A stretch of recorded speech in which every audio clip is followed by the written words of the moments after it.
एक समय की बात है, भरतपुर नामक एक गांव में सुशीला अपने पति और बच्चे के साथ रहती थी। सुशीला की एक ननद भी थी जिसे सुशीला बिल्कुल भी पसंद नहीं करती थी। सुशीला चाहती थी कि उसकी ननद सोनिया की जल्द से जल्द शादी हो जाए और वो उनके घर से चली जाए। सुशीला जब देखो तब सोनिया के ऊपर हुक्म झाड़ती रहती और उससे दिन भर घर का काम काज करवाती। सोनिया अपनी भाभी को कुछ नहीं बोलती थी और वो घर का सारा काम करती। एक दिन सुशीला सोनिया से बात करते हुए, ए लड़की, चल कपड़े धो जल्दी। जब देखो खाली बैठी रहती है, तुझे हम इसलिए रोटी नहीं खिलाते, जल्दी उठ और सारे कपड़े धो। बेचारी सोनिया रोते रोते सारे कपड़े धोती है। काश मेरी माँ जिंदा होती तो मुझे ये सब काम नहीं करना पड़ता। भाभी तो मुझे हर समय परेशान ही करती रहती है, इससे अच्छा तो मैं मर ही जाती। जब शाम होने वाली होती है तो सुशीला फिर शुरू हो जाती है। ओ महारानी, अब आराम ही करती रहेगी या खाना भी बनाएगी? चल जाकर खाना बना। सोनिया रसोई में जाकर खाना बनाने लगती है। जब खाना बनकर तैयार हो जाता है तो वो घर के सब लोगों को खाना खिलाती है। छी, इतना गंदा खाना, इसे तो कोई कुत्ता भी ना खाए। इतने में ही सुशीला खाने की थाली फेंक देती है। ये सब देख सोनिया बड़ी दुखी होती है और अपने कमरे में जाकर रोने लगती है। माँ, आप मुझे यूँ अकेला छोड़कर क्यों चली गई? यहाँ मेरा कोई नहीं है, मुझे भी अपने पास बुला लो। सोनिया को यूँ रोते रोते नींद आ जाती है और वो सो जाती है। और अगली सुबह सोनिया रसोई में काम कर रही होती है।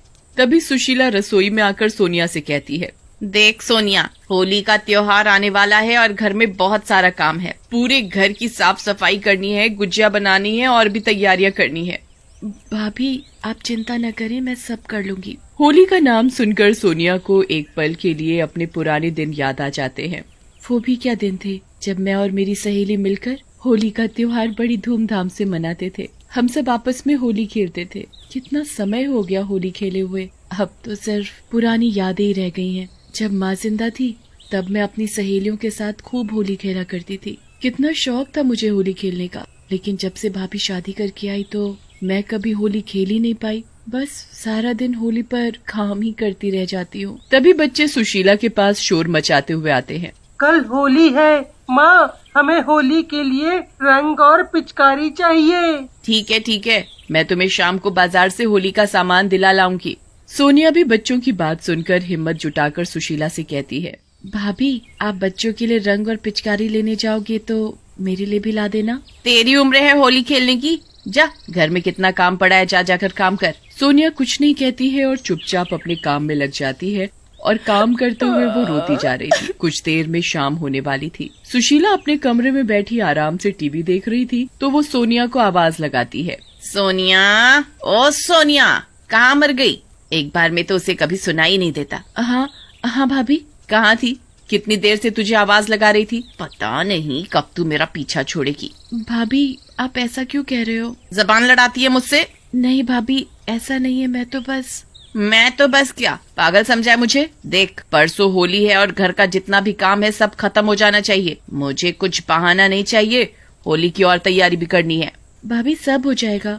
भाभी, मुझे भी होली खेलनी है, इस बार मुझे भी होली खेलने दो ना। बहुत समय से मैंने होली नहीं खेली है।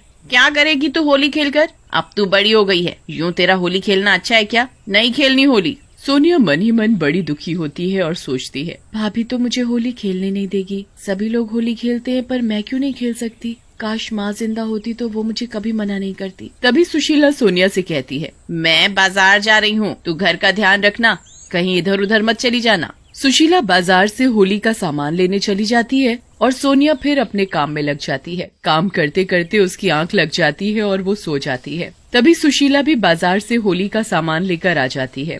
उसे सोता देख सुशीला का पारा 7वें आसमान पर चढ़ जाता है।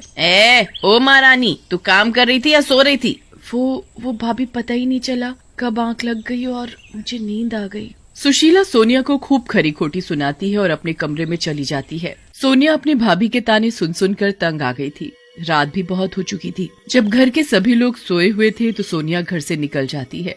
ये रोज रोज के ताने सुन सुनकर मैं थक गई हूँ। इससे अच्छा तो ये है कि मैं मर ही जाऊँ। सोनिया रोते रोते एक नदी के पास जाती है और उसमें कूद जाती है। जिस नदी में सोनिया कूदती है उसी नदी में एक चुड़ैल होती है और वो सोनिया को बचा लेती है और उससे पूछती है, तुम नदी में क्यों कूदी? तुम तो चुड़ैल हो। डरो नहीं, मैं तुम्हें कुछ नहीं करूँगी। पर तुम तो चुड़ैल हो और तुम हो कौन? मेरा नाम रागिनी है। सब चुड़ैल एक जैसी नहीं होती। मुझे बताओ क्या बात है जो तुम अपनी जान देने चली थी? जब से मेरी भाभी आई है उसने मुझे कभी होली नहीं खेलने दी और वो मुझे बहुत परेशान करती है। फिर सोनिया चुड़ैल को सारी बात बताती है। होली होली तो मुझे भी बहुत पसंद है, पर जब से मैं चुड़ैल बनी हूँ ना, मैंने भी होली नहीं खेली। पर तुम चिंता मत करो, इस बार तुम होली जरूर खेलोगी। पर कैसे? वो तुम मुझ पर छोड़ दो। क्या तुम मुझे भी अपने साथ होली खिलाओगी? हाँ जरूर, और हम दोनों मिलकर होली खेलेंगे। पर तुम तो चुड़ैल हो। मैं अपना कोई भी रूप बदल सकती हूँ और किसी को पता भी नहीं चलेगा, और मैं तुम्हारे साथ तुम्हारे घर में ही रहूंगी। चलो अब तुम्हारे घर चलते हैं। सोनिया और चुड़ैल घर चले जाते हैं और घर जाकर दोनों चुपचाप सो जाते हैं। और अगली सुबह होली का दिन भी आ जाता है। सभी लोग अपने घरों में होली का जश्न बड़े धूमधाम से मना रहे थे। कोई पकवान बना रहा था तो कोई एक दूसरे को गुलाल लगा रहा था। सभी लोग एक दूसरे के साथ होली खेल रहे थे। तभी सुशीला भी सोनिया को आवाज लगाती है। अरे ओ सोनिया, अब सोती ही रहेगी? आज होली का त्योहार है और कितना काम पड़ा है। चल जल्दी उठ और काम कर। मैं नहाने जा रही हूँ। घर में पड़ोसी भी आने वाले होंगे होली खेलने के लिए। हाँ भाभी, अभी करती हूँ सारा काम। चुड़ैल ये सब देख रही होती है तो उसे बड़ा गुस्सा आता है। सुशीला नहाने चली जाती है तो चुड़ैल अपने जादू से घर का सारा काम चुटकियों में कर देती है। ये देखकर सोनिया हैरान होती है और खुश भी। सोनिया चुड़ैल का धन्यवाद करती है। इतने में ही सुशीला नहा कर आती है तो देखती है कि घर का सारा काम हुआ पड़ा है। वो घर का सारा काम हुआ देख हैरान होती है। तूने इतनी जल्दी सारा काम कर लिया कैसे? कोई भूत प्रेत करके गया है क्या? नहीं भाभी, मैंने ही घर का सारा काम किया है। सुशीला को तो जैसे विश्वास ही नहीं हो रहा था कि सोनिया ने इतनी जल्दी कैसे कर दिया। तभी सोनिया सुशीला से कहती है, भाभी मैंने काम भी कर दिया, मैं होली खेलने जाऊँ? नहीं, मैंने मना किया है ना, तुझे होली नहीं खेलनी। देख अभी घर में मेहमान आते ही होंगे। सोनिया सुशीला की बात सुनकर उदास हो जाती है। सोनिया तुम उदास मत हो, तुम होली जरूर खेलोगी। इतने में ही सुशीला के घर पड़ोसी और रिश्तेदार होली खेलने आ जाते हैं और वो सब एक दूसरे को रंग लगाते हैं। जैसे ही सुशीला पड़ोसियों के गुलाल और रंग लगाने आती है तो चुड़ैल अपने जादू से सुशीला को गिरा देती है, जिसकी वजह से उसका पैर टूट जाता है। हाय रे, मेरा पैर, मर गई रे। इसे भी आज ही के दिन टूटना था। अब मैं होली कैसे खेलूंगी? तभी सोनिया सुशीला के लिए हल्दी वाला दूध लेकर आती है और उसके पैर की मालिश करती है। सोनिया सुशीला की सेवा में कोई कसर नहीं छोड़ती और ये सब देखकर सुशीला रोने लगती है। मैंने तेरे साथ कितना गलत किया, फिर भी तू मेरी सेवा कर रही है। भाभी आप भी तो मेरी माँ जैसी हो। अगर मेरी माँ होती और उन्हें कुछ हो जाता तो तब भी तो मैं ऐसे ही करती ना, तो अब क्यों नहीं?